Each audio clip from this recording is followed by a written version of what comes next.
Good evening అందరికి కూడా నమస్కారములు.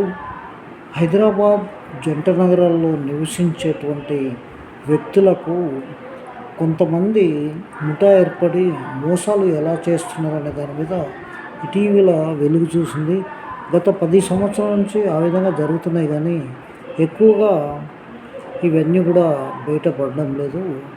ముఖ్యంగా ఫైనాన్సర్లకు సంబంధించిన మన వాళ్ళు కొంతమంది ఏజెంట్లను, అదేవిధంగా మధ్యవర్తులను పెట్టుకొని వాళ్ళు అమాయకులు లేదా డబ్బులు అవసరం ఉన్నటువంటి వాళ్ళు ప్లాట్లను కానీ లేదా ఇళ్ళను కానీ తమ పేరున రిజిస్టర్ చేసుకొని తర్వాత వాళ్ళకు ఒక ఎంఓయు రాస్తూ నెలకు ఇంత వడ్డీ కట్టాలి, ఇది 2 సంవత్సరాలు విడిపించుకోవాలి, లేకపోతే ఇది ప్రాబ్లం అని చెప్పి రాపించుకొని ఆ తర్వాత అలాంటి అగ్రిమెంట్కు వైలేషన్ చేసుకొని వీళ్ళు ఇమీడియట్ ఎప్పుడైతే రిజిస్ట్రేషన్ అయిపోతుందో అమ్మినారని వాళ్ళు తీసుకెళ్ళి కొలట్రాల్గా బ్యాంకులో లోన్ తీసుకొని వీళ్ళు ఇచ్చిన 10-15 లక్షలకు దాని మీద 4 మనకు లోన్ తీసుకొని బ్యాంకు వాళ్ళకు ఈ యొక్క ఇంటిని అప్పచెప్తారు. అప్పుడు బ్యాంకు వాళ్ళు వీళ్ళు డబ్బులు కట్టరు. తీసుకున్న లోన్ కట్టనప్పుడు వాళ్ళు నోటీసులు ఇవ్వడం, ఇక్కడ ఎవరిది ఏంటి అనేది వాళ్ళు గమనించరు. ఎందుకంటే ఈ ఇద్దరి మధ్యన మెమరాండమ్ ఆఫ్ అండర్స్టాండింగ్ జరిగేటువంటి విషయం ఆ బ్యాంకు వాళ్ళకు తెలియదు. ఇది రిజిస్టర్ చేస్తారంటే వీళ్ళు చేయరు.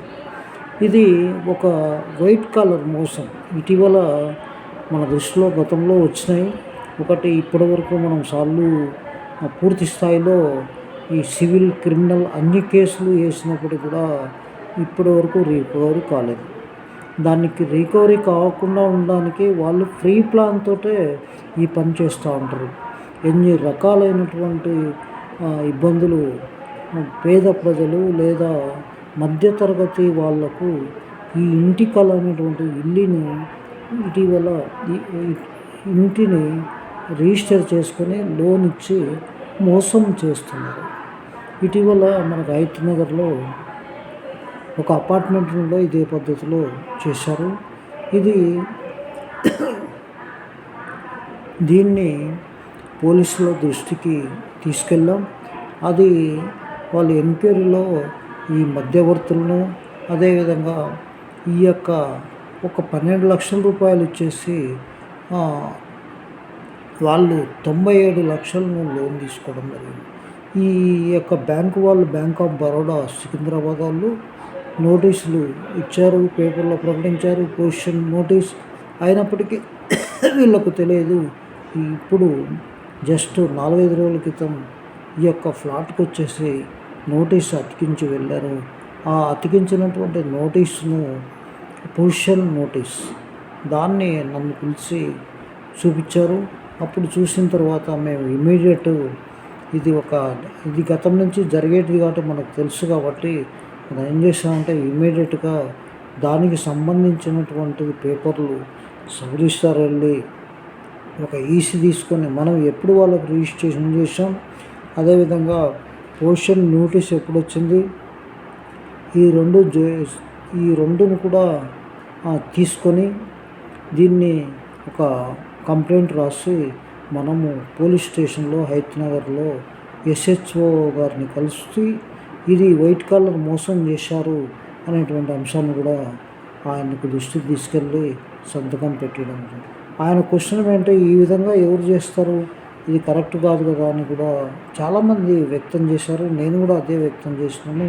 అపరం మేధావులుగా ఉన్నటువంటి ఈ వ్యక్తి ఈ విధంగా ఎందుకు చేశారంటే ఈయన చెప్పేటువంటి ఆన్సర్ అంటే నాకు డబ్బులు అవసరం కాబట్టి నేను ఏది చూసుకోలేదు, కనీసం ఎవరికి రిజిస్టర్ చేసినా కూడా గుర్తులేదని చెప్పడం జరిగింది.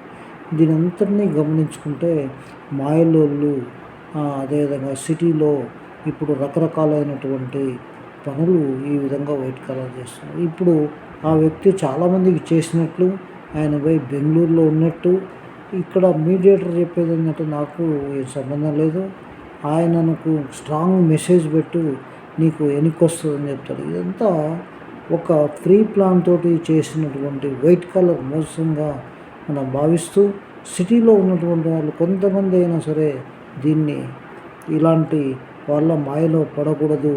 ఎంఓఏ రాపించుకోవడం కాదు, మన అవసరం ఉంటే బ్యాంకులో లోన్లకు పెట్టండి. లేదా మీరు తనఖా పెడితే ఇప్పుడు ఏంటంటే కొత్త స్టెంట్ను స్టార్ట్ చేశారు. మార్టిగేజ్లు ఇవి లేకుండా డైరెక్ట్ రిజిస్ట్రేషన్లు ఇంకా చేస్తూ ఉన్నారు. ఇది పాపం చాలా శ్రమపడి సంపాదించుకున్న ఇల్లు పూర్తిగా తక్కువ రేటుకు 30%, 20%కు వీళ్ళు డబ్బులు ఇచ్చి మోసం చేస్తున్నారు. దీని మీద ఖచ్చితంగా అవేర్నెస్గా చేయాలని నేను భావిస్తూ ఈ వీడియో చేయడం. నమస్తే, థ్యాంక్ యూ.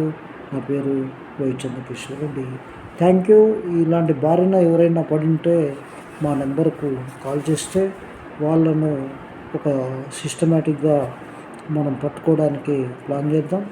నమస్తే, థ్యాంక్ యూ వెరీ మచ్.